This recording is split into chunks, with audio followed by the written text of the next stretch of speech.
இருக்கன்குடி ஸ்ரீ மாரியம்மன் திருக்கோவில் வளாகத்தில் மொட்டை போடுவதற்கு எந்தவித கையூட்டு வழங்கக்கூடாது என்ற விளம்பர பலகை வைக்கப்பட்டிருக்கிறது. ஆனால் அவை பெயரளவிற்கு தான் விளம்பர பலகை இருக்கின்றது. இதில் 30க்கும் மேற்பட்ட முடி காணிக்கையை பெறுவதற்காக தொழிலாளர்கள் பணி செய்கிறார்கள். அதில் மொட்டை போட்டவுடன் கீழே தெரியாமல் 100 ரூபா தாங்க என்று மொட்டை போடும் நபரிடம் கட்டாய வசூல் செய்கிறார்கள். இதிலிருந்து என்ன தெரிகிறது என்று சொன்னால், டாஸ்மாக் கடையில் ரூபாய் 10 அதிகம் வைத்து வசூல் செய்யும் டாஸ்மாக் பணியாளர்கள் போல மொட்டை போடுவதிலும் 100 ரூபாய் கட்டாயம் தர வேண்டும் என்கின்ற மிரட்டல் கொடுக்கும் அவலம்.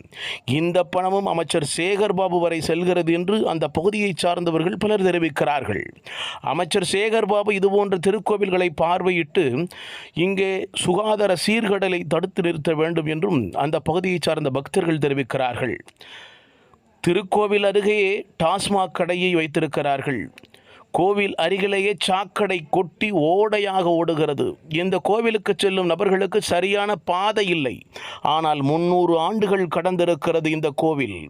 இந்த ஆலயத்தில் அனைவருக்கும் அருள்பாலிக்கும் இருக்கன்குடி ஸ்ரீ மாரியம்மன் எல்லோரையும் அரவணைக்கிறார். ஆனால் இந்து சமய அறநிலையத்துறை இங்கே வரும் பக்தர்களுக்கு எந்தவித அடிப்படை வசதிகளையும் செய்து கொடுக்கவில்லை என்பது மட்டும் உண்மையாகும். இருக்கன்குடி ஸ்ரீ மாரியம்மன், நீங்களே கேளுங்கள். கோவிலில் சாமிக்கு மாலை வழங்கினால் வழங்கிய பிறகு கட்டாயமாக தட்டில் காணிக்கையை வையுங்கள் என்று கட்டாய வசூலில் ஈடுபடுகிறார் பூசாரி. இங்கே உள்ள கோவில் நிர்வாக அதிகாரி தூங்கிக் கொண்டிருக்கிறார் என்றுதான் தெரிகிறது. எது எப்படியோ தர்மத்தின் வாழ்வதனை சூதுக்கவும் மறுபடியும் தர்மமே வெல்லும். நீங்கள் பார்த்து கொண்டிருக்கக்கூடிய இந்த பகுதி அவல நிலையாக இருக்கிறது. சாக்கடையும் பாலித்தீன் பாக்கெட்டுகளும் நிரம்பி கிடக்கிறது. சுகாதார சீர்கேடு அதிகமாக இருக்கிறது. நாற்றம் எடுக்கிறது. அந்த வழியே செல்ல முடியவில்லை. ஞாயிற்றுக்கிழமையில் கூட அப்படித்தான் அந்த நிலவரம்.